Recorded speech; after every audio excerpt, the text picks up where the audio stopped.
Welcome to the Duke Trap Studios, home of the Keystone Experience, brought to you by Creek Archery. Find your passion, then hunt it down.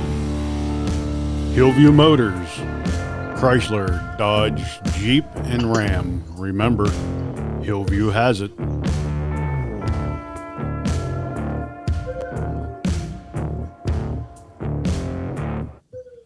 What's going on, everybody? Hey, we got a special guest with us tonight, Mr. Jordon. I'm going to do it again. I'm going to screw it up.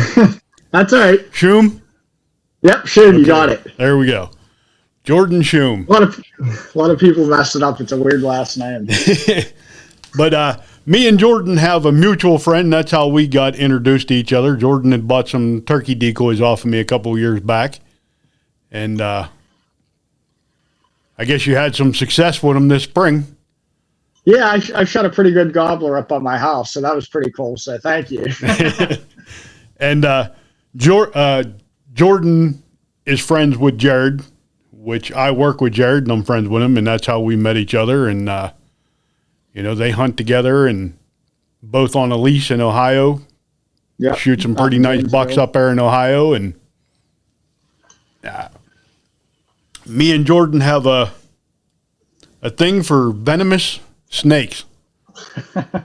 So we're gonna go back and see how Jordon got started into the outdoors first before we jump into the venomous snake part of it. So you want to tell everybody how you got started in the outdoors?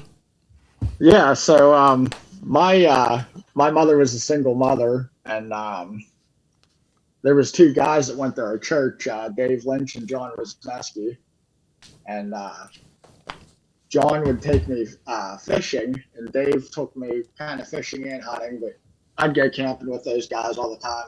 We'd hunt and fish, and then my love for the outdoors just kind of started there, and then it was rattlesnakes, copperheads. My buddy Aaron got me into seeing my first copperhead, my first rattlesnake. I think I was like 15 or 16 when I got to catch my first one, and then even like shooting bigger deer, like meeting Jared, because he actually ended up moving in next to me, and I was able to pick up a lot of tips off of him. And I've been surrounded by a lot of good people, so it's been pretty awesome. Yeah, me and you got to go out Sunday for the first time.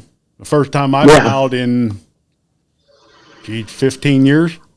So Jordon kind of, talking to him and seeing the pictures he's been posting on Facebook, he kind of got me wanting to go back out, so I went and got all my gear. In Pennsylvania, you have to have a fishing license, and you have to buy a venomous snake tag. Yep. You're allowed, if I'm not mistaken, it's a male timber rattler. Yep, it has to be. Yep. Has to be what? 40? It has to be 42 or 43 inches, and has to have 22 or more subcaudal scales. Okay. And you're allowed to keep one timber rattler, but it has to be the male. Yep. And then you're allowed to keep a copperhead also, right? Yep. You're allowed one northern copperhead, and it can be male or female. Okay. And some of the snakes you've been putting up are pretty good looking snakes, and you caught a really unique one. Yeah. And, she's really pretty. Yeah, I was like pretty shocked whenever I took a couple friends out, and we were kind of on our way out, and I was like, oh, let's just like walk up here and see if there's anything kind of like laying out. The spot's not really good until like noon, 1 o'clock, but we had to get back in early, and was walking along the rock face, and I saw half of her body sticking out. I was like, oh my, I was literally like, oh my God. I'm like, nobody move. I'm like, this snake's like, I was freaking out, man. It was like, growing up as like a kid, you watch like Steve Irwin and all them, and you're like, I want to like catch or find something that nobody's like caught or seen before. And I was like, this snake's like pretty special. I mean, my buddy Phil told me they're one in like 3,000. So it's pretty cool. Yeah, and I don't know if that number's like out of like if they have 10 or 12 young that, you know, say X amount of snakes have babies. I don't know if that's statistically like the one that makes it out of the 12 that can be like that, or just in general that, you know. So, and that was a female that you found. Yep. And she was grabbing. Yeah. Yeah. I don't recommend catching females, by the way. I really don't even recommend grabbing a snake with tongs. If you need tongs, you probably should not catch the snake. That's just my opinion. Right. Because their spinal columns are very fragile. I've used them a little bit here and there. I don't use them as much. I just happen to have them because I bought them for my ex-girlfriend. I asked her if I could borrow them, and she lent them to me. And I was fortunate I had them because I would not have caught that snake. But I don't really condone on grabbing female snakes or even really using tongs in general. Well, there's unless your experience. There's a thing that people don't understand. Like, you know, I've done this for a long time, and I got out of it because the guy I was hunting with passed away. And, you know, you're going out looking for a venomous snake, so you got to pretty much trust the guys that you're going with. And it takes, it took me a long time to finally, you know, figure, hey, I'm watching Jordan. He knows what he's doing. You know, I'll go out with him. There's a handful of guys that I would snake hunt with, and you know, you're one of them. And there's a couple other guys that are local around here that I'll hunt with. But you know, back when I was doing it all the time, we had tongs with us, and it was very seldom did we use the tongs because you know, you grab a snake too close to his head, they start whipping around, they can snap their neck. You know, you grab them too far back, you can break their tails, you know, and if you do it long enough, you can look at a snake that's laying there and basically tell, okay, that's a female. You don't need to pick it up, you know, just by the way the body's shaped, it comes to an abrupt point towards the tail, you know. Yeah, it's real fat and then it tapers out real skinny. Yeah, you can tell that's a female, and most of the time, your big males aren't going to be laying there in groups of 5 or 6 snakes. Your big males are off roaming around, you know? Yeah, so, especially right now. And, you know, early morning is normally, you know, early morning to the afternoon, I would say would probably be your best times. I mean, I don't know what you think, how you feel about it. I think certain spots have, I think it's kind of like deer in a sense. I think that certain spots produce at different times of the day. You know, you might get a spot that doesn't, like I said, the spot that I was at, it's like, it's not really worth a piss till about 11:30, 12 o'clock. But like, I always go early, and then a lot of the times I'll find the snakes like kind of on the way out, or you'll pick 2 or 3 up, and then as the afternoon goes on, the sun beats down harder, you'll pick more snakes up. And another thing that people got to understand is these snakes are not vicious. They don't come after you like people think they do. These snakes want to get away from you. They know that they can't eat you. You know, they'll give you a little rattle telling you, hey, I'm here. I'm letting you know I'm here. Now it's it's in your hands what you're going to do now.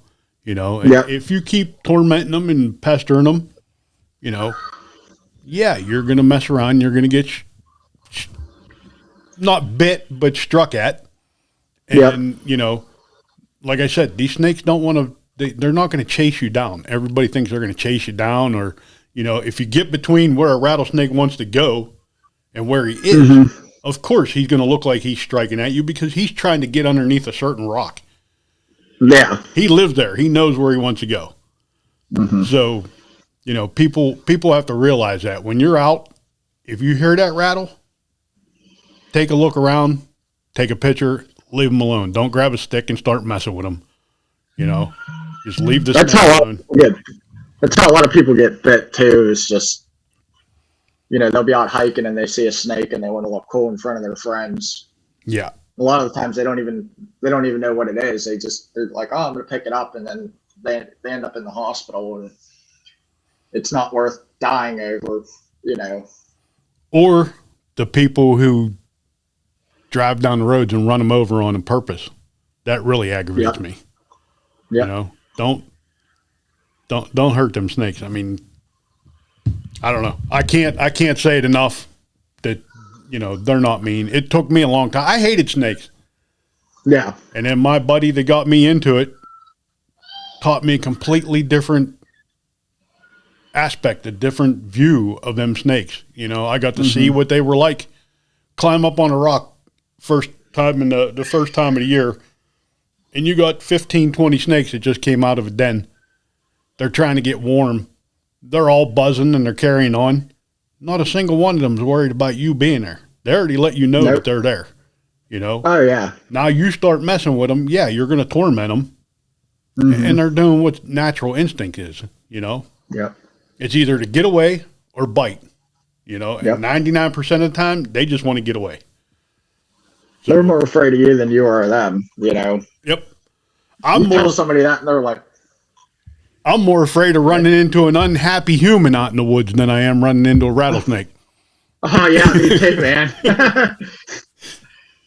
That's why I carry out in the woods. I'm not really afraid of the Pennsylvania wildlife. It's, who you're going to see out there that you don't want to see. But yeah, we went out Sunday, didn't find anything, had a good time. I think it was a little early. It was a little cool yet. It was windy too. That didn't always help. Yeah. So, and then today I'm at work all day long looking outside. I'm like, man, why did I come to work? I should have I should have called Jordan. We should have blew off and we should have went out snake hunting. Always seemed like before a storm is when I used to have good luck, or right directly after a storm. You know, that's usually when I caught my biggest snake and found the most snakes. Mm-hmm. But I've had a lot of success with finding copperheads like that, laying out on the roads after a storm. I'll hit some of my spots up, and they'll come out and try to pick some amphibians up off the road. Now get that heat. Copperheads don't have the same demeanor as a rattlesnake. No, they're two totally opposite snakes. Because I've ran into some that. Go ahead. I was just saying, I've ran into some that they're very awesome to work with, and this is out on the road. I like the road cruise and find them on the road, and so you have to figure driving a Chevy pickup truck down the road and all that vibration. You get out of the truck and they're not real thrilled to see you. But I've had some that are like really awesome to work with, and there's some that you couldn't pay me to touch, and because they don't rattle. They don't have any sort of defense other than their bite. They will take their tail and they'll twitch it off the leaves to make it sound like a rattle, to scare off predators. But I've seen I haven't caught a whole lot of copperheads. Really haven't looked for those, because most of the time I was doing the Cinnamahoney snake hunt or the snake hunt we had in Lober,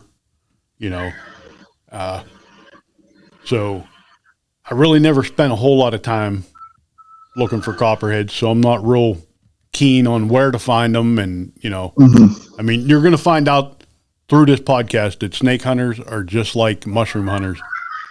I'm not going to tell my mother where I find rattlesnakes. You know what I mean? There's a few people like you, I'll share spots with you. We went to one of your spots. That's that's the way this works. But I'm not just going to tell the average Joe that's just getting into this, hey, come on, I'm going to take you to a hot spot. That's not going to happen. Yeah, you're going to have to earn that from from friends before they start taking me to places like that. Yeah. You know, I hunted up in the big woods, up in Cinnamahoney, up in Potter County with a bunch of good guys, you know, found a lot of snakes up there. And I haven't been back since the guy I went with passed away. It's just I don't know, I guess a respect thing, I guess it is. Yeah. You know, amongst snake hunters. I don't know. But yeah, you just like, you don't know like what people's intentions are and if they're going to go up there and kill them, or unfortunately the black market's a really big thing around here too, more than you might really know just from kind of talking with the fish wardens and stuff. And I mean, box turtles get smoked every year. I mean, it's a shame because we only got one natural resource, and once it's gone, it's gone. You ain't getting it back. I love killing stuff like deer and fox and coyote just as much as the next person, but I also like saving it. And, you know, that's why I said a true sportsman. We were talking about this on Sunday. A true sportsman, we're conservationists. You know, I'd love to fill a buck tag every year. Yeah. You know, but I don't, because I get it in my head I'm hunting one specific buck, and that's just the way I am. That's the way I hunt. I'll shoot 10 does. Yep. But I'm also managing my property. Yeah, and you have to do that too. You know, and I'll go out and I'll shoot 35, 40 coyotes a year. Yep. You know, I'll shoot so many foxes a year. I'll trap every raccoon I can find. Yep. You know, because you're never going to wipe them animals out. You know, the predators, you're never going to wipe them out. No. I'm not real big on you know, I did the contest before. I mean, it is what it is. Everybody does it. I'm not real big on it, because whenever you start putting money into things is when you get people to cheat. And I just don't like, you know, that deal. The same with the rattlesnake hunts and stuff like that. Eventually people are going to cheat, you know? Yeah. You give somebody a trophy, that's okay. But when you start getting into money, that's when it brings the worst out of people, you know? Yeah. That too, and they're stressing the animals out as well. Like, even if they're not gonna keep them, it's generally like if I'm out in the woods, it's got to be like, now it's like I might pick one up a year. It's got to be like a really big rattlesnake just in the woods for me to even want to touch it. Right. On the road, they're free game because they're, you know, I'm moving them, so I'll take a picture with them or whatever. But, right. You know, and then they shove them all in those cages and ride on them and stuff, and then, you know, you see people stepping on them with boots to tube them and stuff, and it's just like, yeah. I'm not really a big fan of it either. I think they could go maybe about it even a different way. Yeah. You know, like I told you before, you know, back when I was younger and doing this, I kept one. You know, and you're allowed in PA. You're either allowed to kill it or you're allowed to keep it live, as long as you have your permit. And I kept mine for, I don't know, 3, 4, 5 weeks maybe.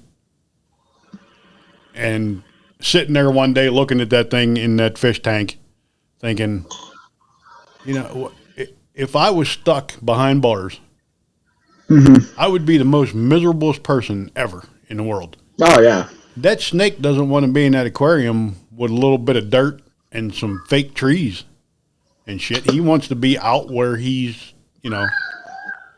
So where God put him. I sacked him back up and took the 3.5-hour drive and took him back and walked back in another 2 hours and put him back right where I found him at.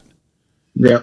But how many guys are out there doing these contests, bringing these things in, getting them checked, putting a fingernail polish mark on them, and driving down the road and opening the sack and just dumping them out alongside the road? Yeah, I think it happens more than what you think. Yeah. You know. You know, we don't have timber rattlers around here in Greensburg. No. You know, and you're hearing stuff of people seeing them on the bike trail down in West Newton. I mean, where'd that snake come from? It didn't travel all that way. Yeah. You know, I can't see them getting in the York River and swimming. No. You know, they are known to cross rivers. Those in easterns. I've seen videos of easterns actually floating out in the ocean. Huh. I don't know why they do it, but they do it, and there's documented videos of it. There's actually, I saw on one of the rattlesnake pages, the timber floating across one of the rivers around here. But I especially during like mating season, I think they get, I don't want to say kind of like a deer, but I just think they end up in places that they shouldn't end up, you know? Right. So yeah, there's a video out there that I was watching. We were talking about it before we started. Those guys were talking about, you know, the myth that people say you don't go near the river when it gets hot out because the rattlesnakes are down there. Well, the rattlesnakes are going to get a drink and maybe crossing the river to get up onto the other side. That's usually going to be your males because the females ain't going very far from, you know. Especially if they're gestating, they're there pretty much all summer until mid-August till they pop, and then August, maybe early September, and then the young will sit there with them for a week or two, and then they disperse back to the dens there. So then you start getting those cool nights. And the other thing we got to do at the end of the season, because our season is what? June till the end of July. Yep. Yeah, something like that. Middle of June till the end of July. Yeah. It's not a very long season. No. We have to fill out a report card. Yep. And that report card entails of us telling them how many snakes we seen. Yep. If they were male or females, which the dates that you seen them, and I don't believe there's locations. Is there? I can't. They will ask for GPS coordinates, and I do give them that because it's scientific data. So whenever I'm filling snake, you know, that's because they have people that, you know, monitor timber rattlesnakes, and there's Fish Commission probably knows every site in Pennsylvania. Right. So if you're giving them coordinates and stuff, and then we just say like a logging company is going to go somewhere and log, they're going to go, oh, there's a den there, a gestation site, and they'll you know, pay somebody there to move the snakes, or like my buddy Phil will go and count neonates and stuff like that and see how many snakes are at each site, and which is awesome. I think a lot of us, including myself, way back in the day, I didn't give the state enough credit. Big shout out to the Fish Commission, especially our Southwest Regional Office guy, because they really care about the snakes. It's really nice to see. They're really cracking down on, because we get people destroying sites all the time, breaking rocks, and those snakes won't ever go back. So if you have a rock where they just stayed at, and you're, even if you're grabbing the females, if you go consistently and you're grabbing females all the time, those snakes are gonna go, I ain't coming back there. Right. They don't want bothered. Right. You know? They're there to thermoregulate in the rocks. They can get in and out of the sun and have a steady body temperature whenever they get too hot. And it's just, you know, it's nice to see. So big shout out to the Fish Commission for dealing with what they deal with, you know. Right. You know, too, you've ran into officers around here. They deal with a lot more than what they should. Yeah.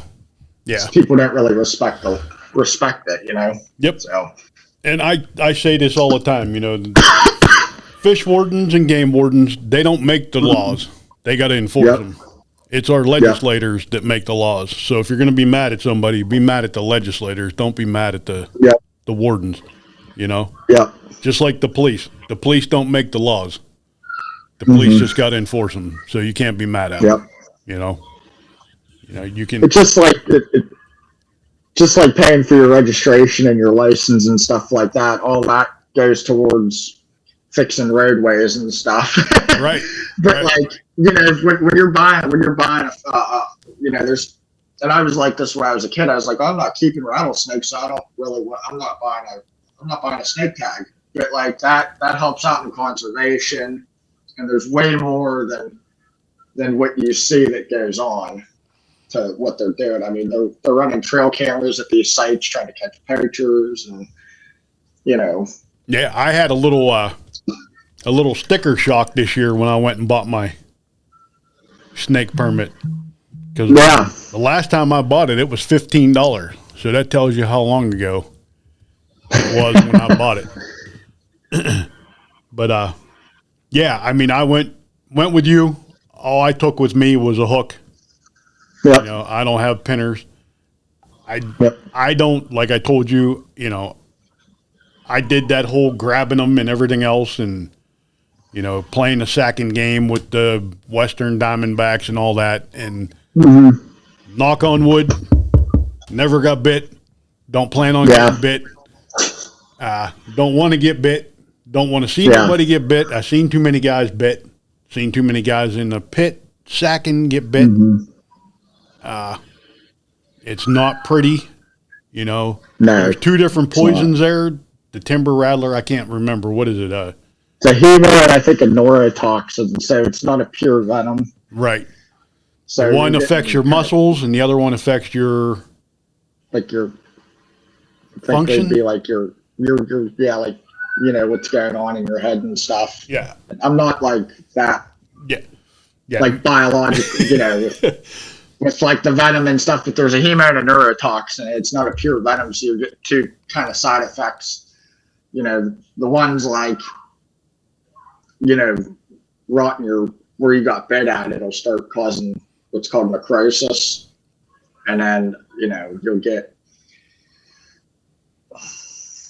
rapid heartbeat and stuff like that. And then there's people that pass out, they get dizzy, and it's just when I got bit, it was miserable, and my bite was a copperhead, so you don't ever want to. You don't want to underestimate the snake.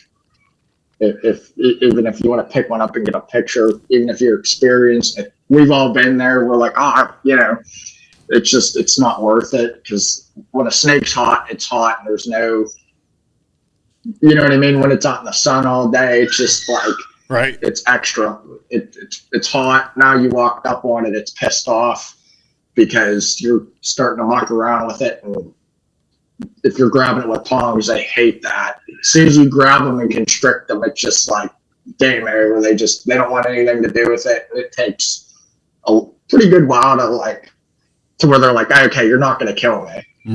Right. So, and I noticed, you know, when I was doing this a lot way back when, if you found a snake that was starting to shed, those seem to be the most aggressive snakes. Yep. Because for one, they can't see. Yep. Their eyes are all fogged over, you know, and they're just miserable. They want that skin off of them, you know, they want to shed. And I'll tell you what, I've actually sat there and got to see a snake shed. You know? I did too this year. It's pretty cool. Yeah, it's pretty awesome to watch them go from that kind of grayish, covered over, to when he comes out looking like a brand new shiny car. You know? They're gorgeous. Unbelievable. You know? Yeah.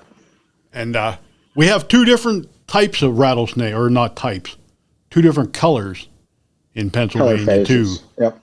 You know, but our snake also, they got the same timber rattler down in, what is it, Virginia, North Carolina? Yep. But they call that a canebrake. A canebrake. It's a subspecies. I think it's just separated by like a mountain chain. Okay. But we have a black phase and a yellow phase. Yep. And the color is predicted by the head color. Am I correct? Yeah. Yeah. Yep. Okay. So I believe if like the head's not like black or yellow, like it's not considered a black or a yellow, and like you know what I mean? Because you'll get them where they're kind of like real clean yellow up the top, and then they got a little bit of like darker coloration, maybe 12 inches below the neck pass up to the head. It's considered a dark phase. Okay.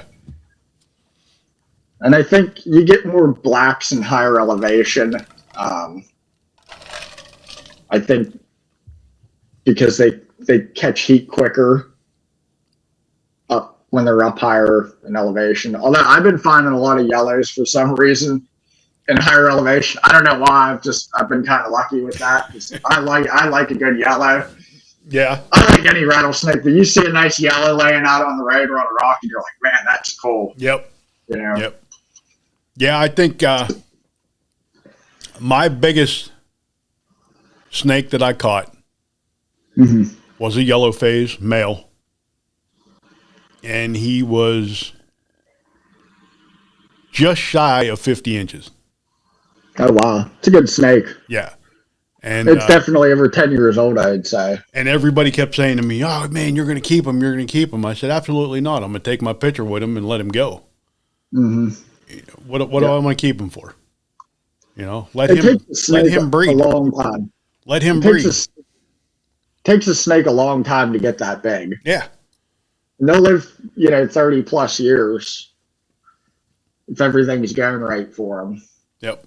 And it might be a little bit less around here, but they don't. Yeah, because their predators are hawks, bobcats, coyotes, foxes, cars, black market, humans. Yeah, people just killing them because they're afraid of them. I'm trying to think. I was reading something while we were talking, and it said the average length. Let's see if I can find this again.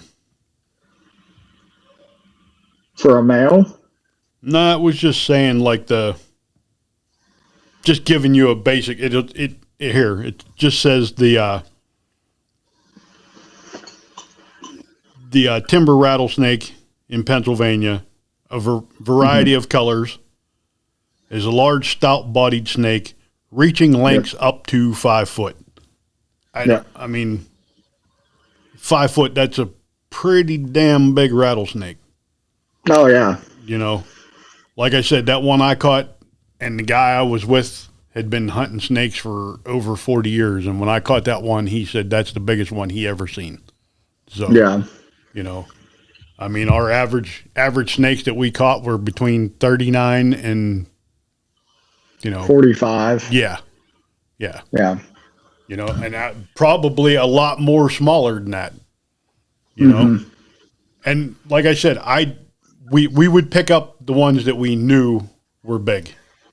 Yeah. The ones you can tell were big. We wouldn't, I'd grab if I got up on a rock and had 3 or 4, I'd grab one with a set of tongs, get one with the hook, and get a picture. And put them down right away. Don't drag it out, Yeah. And I'm still that way. Now I just don't use the tongs. I don't dislike the tongs because there's a company out there that makes a set of tongs that you can't squeeze together and it's not going to hurt. You know what I mean? You can put your hand in it and you can't squeeze it together to hurt it. And you go on to Amazon and start buying cheap tongs. Now you're getting into things that are like a freaking pair of scissors and you can hurt the snake, Yeah, I wanted to bring that up. Like you said, that's a good point because if you buy junk, trying to cheap out on it, when you're grabbing them, it can cut them up. And can I show my tongs real quick? Yeah, go ahead. The ones that I got them right here. So I just use, I don't know if I'm allowed to say this on here, but I like using Midwest tongs. You say whatever you want. Don't let Jared see you with that golf club with no head on it. He'll freak out. He loves his golf, man. Emily says it all the time, too. And then I think these are the Gentle Giants or the M1s.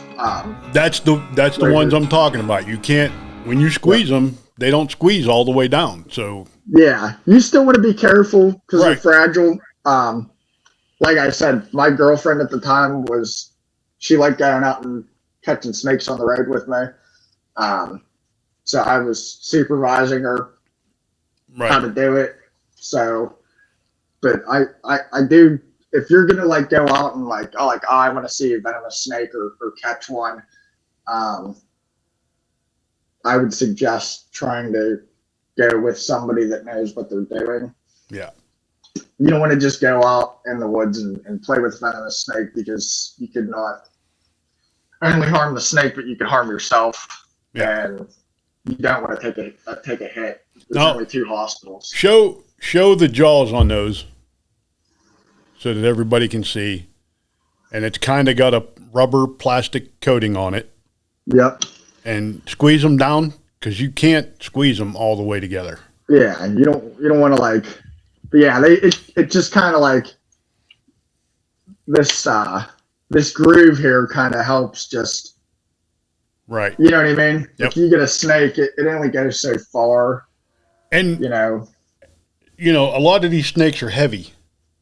They might not look heavy, but they are heavy.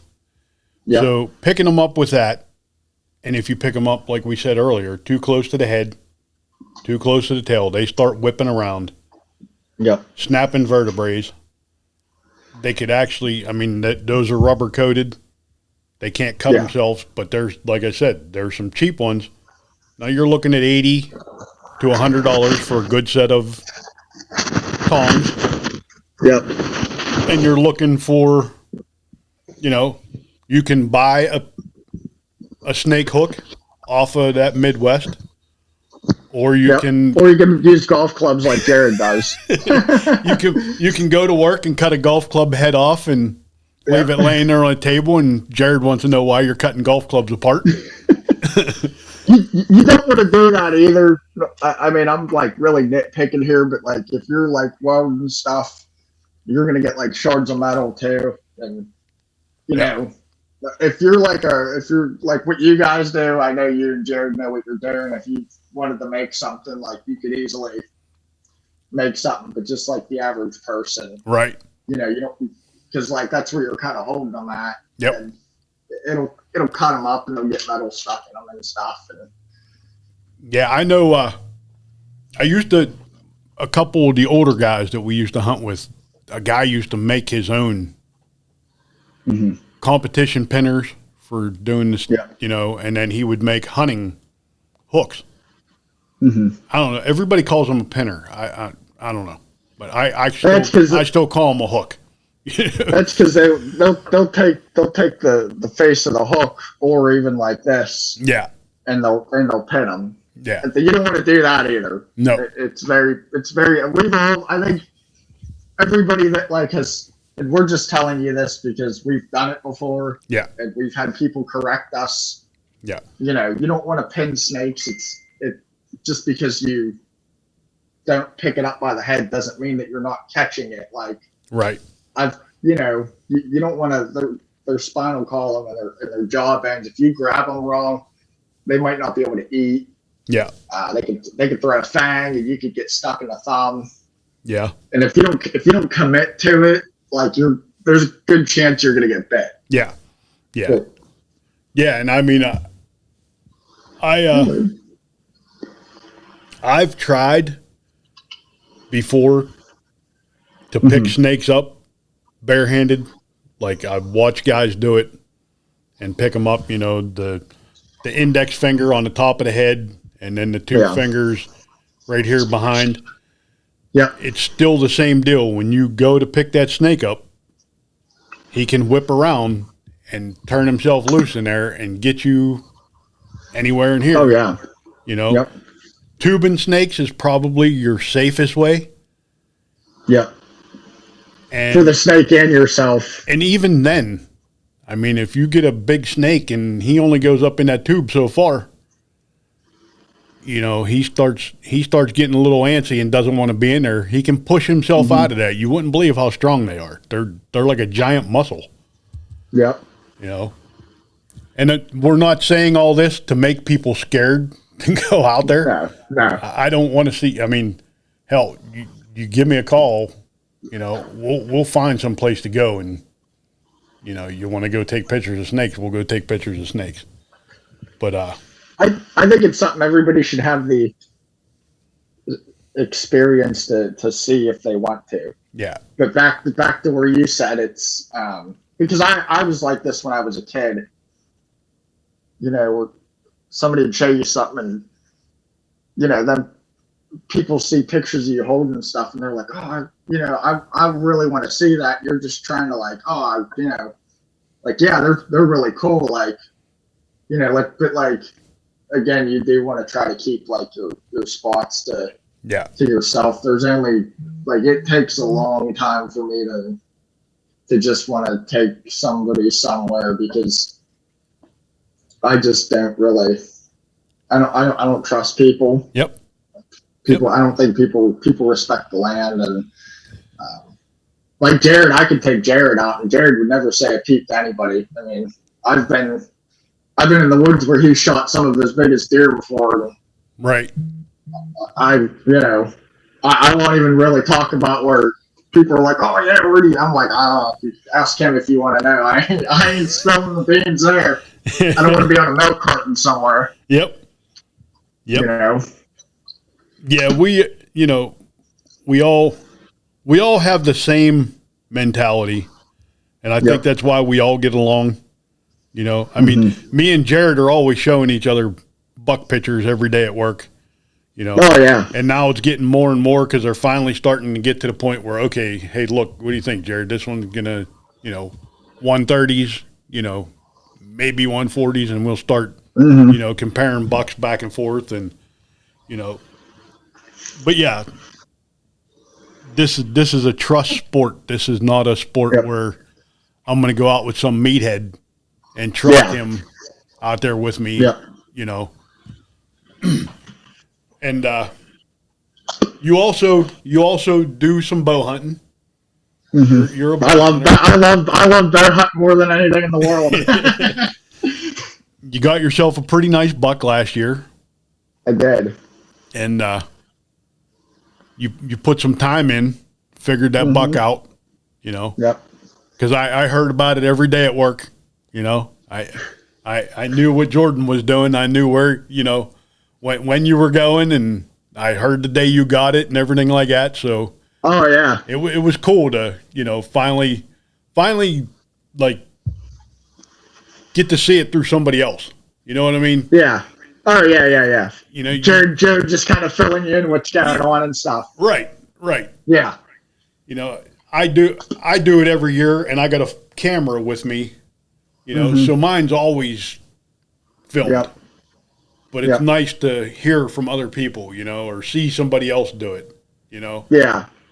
Oh yeah, man. It's like, that's like what's nice. Like so me, Russ, Jake, Jared, it's our higher lease group chat, and we'll just like send pictures. Like, it doesn't matter if it's from PA or like even something that somebody else got. Like, we just during the like all day, like during bow season, we're just like kind of chatting about deer hunting, and I got this one on camera. I think I'm gonna try to hit this stand and see what everybody thinks. Like, oh, what do you think about, like, this is my idea? You have any suggestions? Because I think too, you can always, as an outdoorsman, I try to pick up as much off of people as I can. I don't know the way 100%, so I think a lot of the times we need to humble ourselves and listen to somebody else. Yeah. And try to take advantage of some knowledge. I always say it all the time, man. I'm no professional.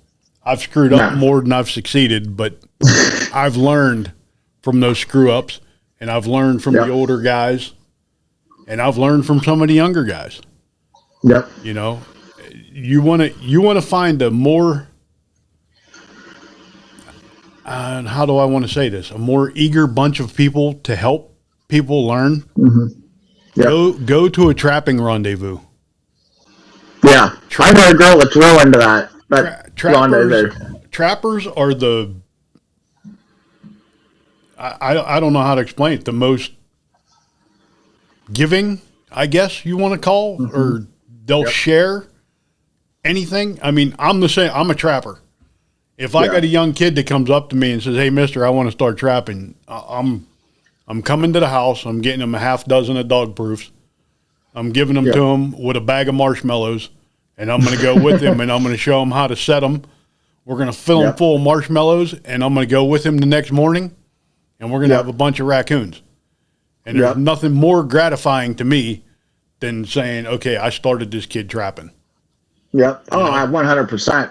You know, and then maybe he'll stick with it the rest of his life, and he'll go into catching predators. Maybe he won't, but he did it. You know.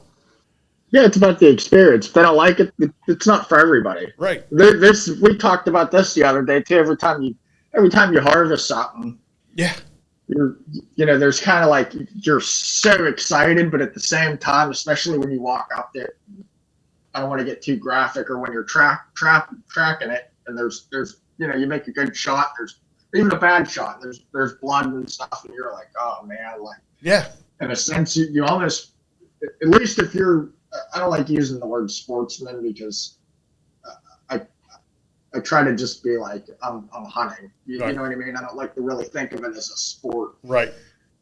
For the animal, to give the animal respect. But there's still some remorse there. Oh, yeah. To where you're like, you took something's life, but you're going to use it, and it's going to benefit you and your family. And yes.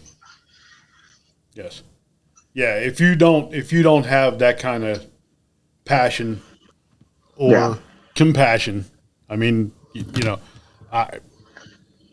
I say when I'm trapping, it's like Christmas morning every morning when I go out to check traps. Oh yeah.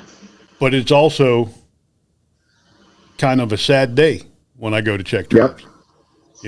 Because now I got something and I got to dispatch it. And a lot of times, it's not the easiest thing to do. So, I'm sure. Yeah, we do it. Yeah, I use the pelts.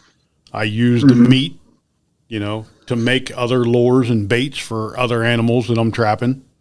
So, and I know bait makers and stuff like that. So everything I do eventually gets turned around and gets used somewhere. You know what I mean? I'm not catching it. I'm not bringing it home. I'm not throwing it in a garbage can. That's just not the way this works. Yeah, no, 100%. I don't trap to make a living because that is so far gone that it'll never happen again. I mean, you get $2 for a big raccoon now. Yeah. Wouldn't that be nice if we could quit our jobs and just get fur? Yeah. It'd be like, that'd be the life, man. When I was a little kid, 13 years old, I went out and bought my first deer hunting rifle with the money that I made from trapping. We were getting $65, $75 for a fox. There was times an extra large coon would bring you $45. A muskrat, $25, $30 for muskrat. You caught a mink, holy shit, you were making bank. You were king of the hill. Yeah. If you were a mink trapper, you was making money, and then we started catching coyotes. Coyote prices were up there because they weren't really a big thing, Yeah. And then all of a sudden the bottom fell out of the fur market and now you don't make money. Yeah. And I told you this the other day. I say every year I'm going to quit. I'm going to quit trapping. I'm done. It's not worth. Well, I can't because if I get up that fall morning, the first day of trapping season, and I ain't going out to put traps, it's because I'm going to be dead and in the ground because I've been doing it for so long. I have to do it. Yeah. Yeah. And Jared will tell you, I'll go at midnight and run a trap line and come to work, and then tell him at lunchtime, hey, I'm I'm going, I got another half of a trap line to check. I'll be back later. You know? Yeah. You know, run 200 traps, you know, plus work a normal job and then come home and to deal with the shit that I caught. So. Yep. Oh, yeah. That it turns into, you know, especially too, depending on what you got going on over at the shop there. Yeah. You get 23-hour day almost. Yeah. You It's a love. You know what I mean? Yeah. You got to love the outdoors to do this stuff. Oh, yeah. But I think it comes down to, too, is one day you're going to be sitting on a couch with an oxygen tank on, just like, or in diapers like the rest of us. And, you know, you only got so many seasons to do it. Yep. And I don't want to be like, oh, man, I wish I would have hunted that deer season or this or that. Like, if I have free time, and I try to make the best of it if I can. Yep. You know, we live in a pretty crappy economy now, as you know. Like, you know, so stuff sometimes you're like, oh man, I don't know if I should do this or buy this, but I don't recommend going in debt over it. But you know, what I do is I work a side job in the summer, and then in the winter, I'm pretty much useless. It's bow season. I work at my regular job. If somebody absolutely needs me, you know, I'm there for people that I love. If somebody needs help with something, but for the most part, it's like, hey, if it can wait, can we do it this day? Or you know. Yep. So, and that's the way, you know, I think that's the way all of us are, as far as the group of guys that I know and you know. Yeah. We're passionate about the sport. You know, I wouldn't be doing a freaking podcast that I don't make no money at if I didn't love doing it. I just want to share our stories and stuff with people. Maybe somebody will learn something. Maybe we turn somebody into a snake hunter after this airs. You know? Yeah. Or somebody's not afraid of them, or you know, that's. Or we got some little kid that ends up becoming a snake biologist later on in life because they listen to this podcast. Who knows? Yeah. You know? That's what it's all about, man. If you touch one person, even through the whole podcast, it's worth it. Yeah. Yeah. You know? Not gonna... I know all it took for me was just John and Dave, whenever I was younger, giving me a rifle, giving me a fishing rod. Because my mother couldn't afford that. Right. You know what I mean? And that's all it took was just like, you know, one simple act of kindness and a little bit of free time. Yep. And I think as outdoorsmen, especially with kids, I think we should take a little bit more initiative.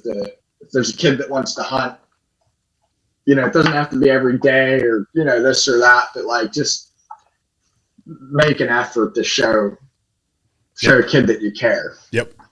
And we got the Sundays now, so that should hopefully get more children involved, you know, because you know, fall time is kind of a crazy time in PA because you got a lot of fall sports.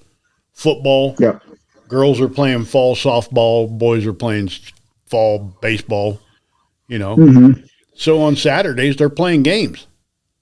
Yeah. You know, they don't get to hunt on Saturdays. If they do, they get to hunt the evening. You know, now they're getting Sundays, you know.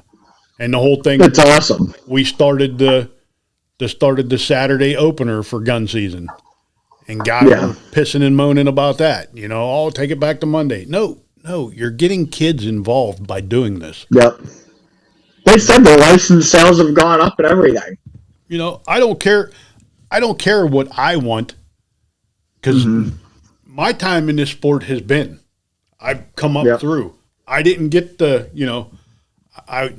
mentor program. I got to mentor my kids.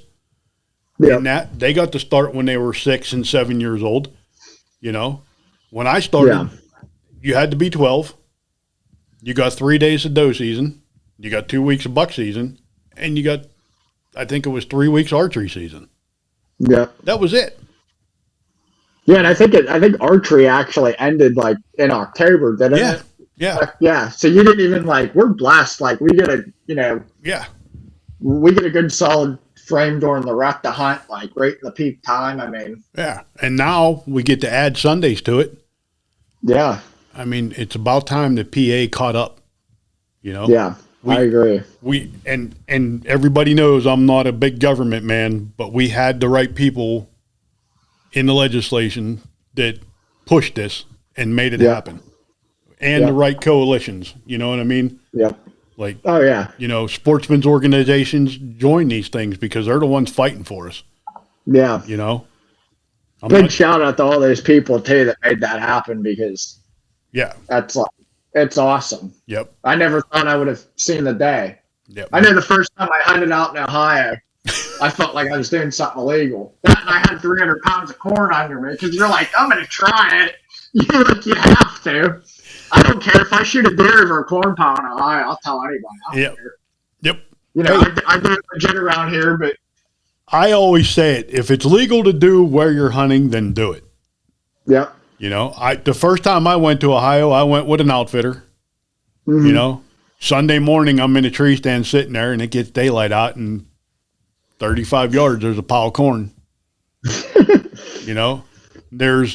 a 140-inch whitetail walking 65 yards away. That corn does not bring those big bucks to you.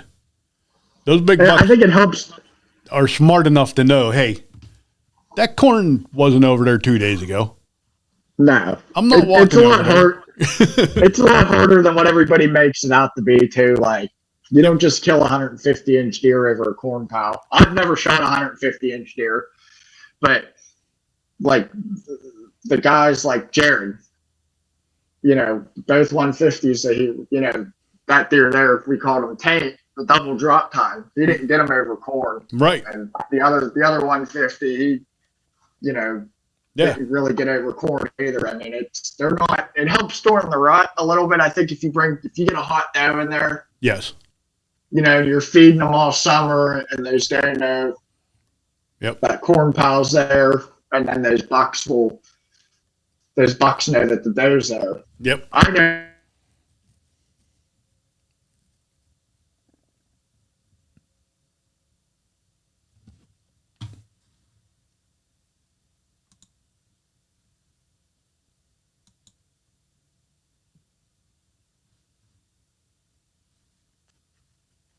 You're good.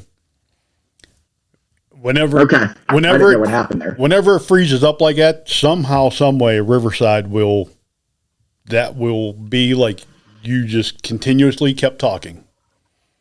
Okay, cool. It's crazy. Like, it fixes the whole thing on its own. Yeah. Oh, wow. Yeah, it's insane. Like, I was like, I'm gonna have to call Jared again. First couple times it happened, like, for some reason it won't pick up an internet signal for a couple seconds or whatever.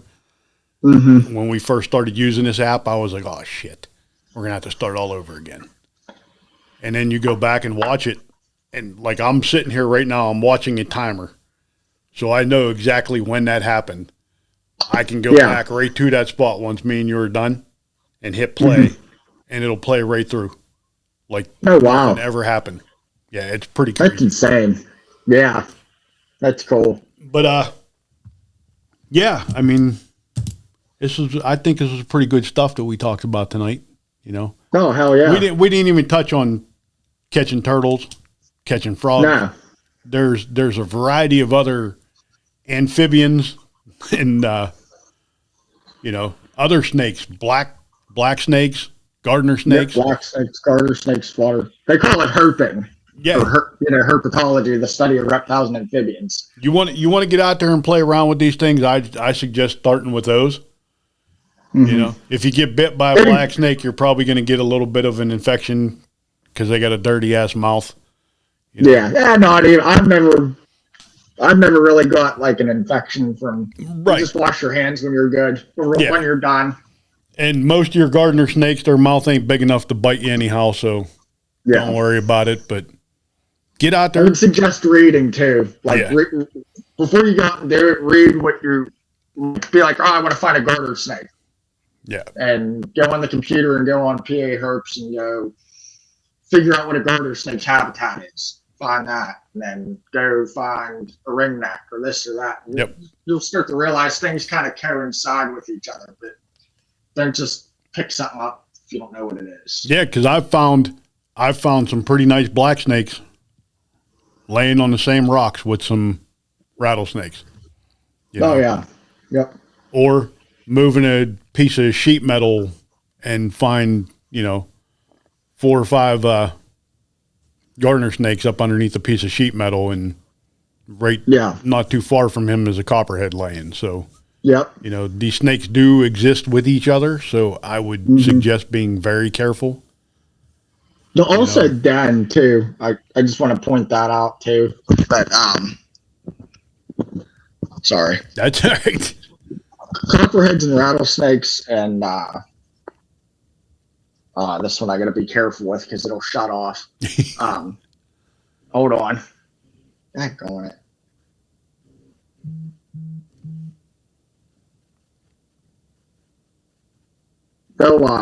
They'll den together, but everybody's like, oh, black snakes will breed. Or, people back in the day would be like, oh, black snakes and copperheads and rattlesnakes will breed together, and they don't. They reside in the same. They reside in the same winter area. Yeah. That's generally on a southern facing hillside.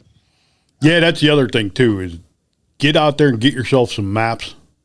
We were talking about this. Rocks with a lot of moss on them. Usually not going to find a snake. I'm not going to say you're not going to find a snake there. Yeah. You're not going to. The south facing slopes. Southwest, southern. Yep. Wide open, rocky, a lot of mountain laurel. Old logging areas. Yeah, log piles.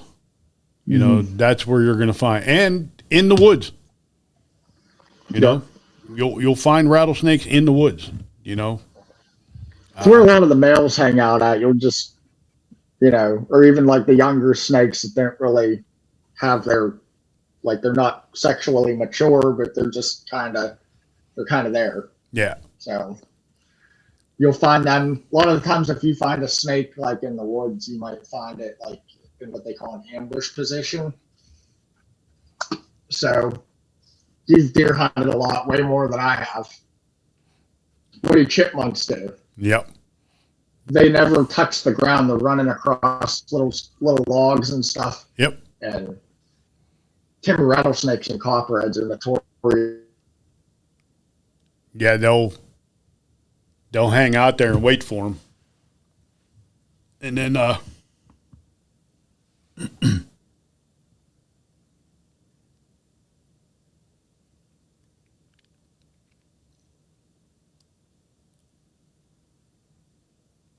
okay, should be coming back here pretty soon.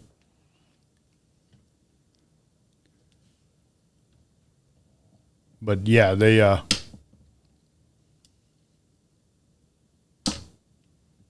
the copperheads and the timber rattlers will hang out there.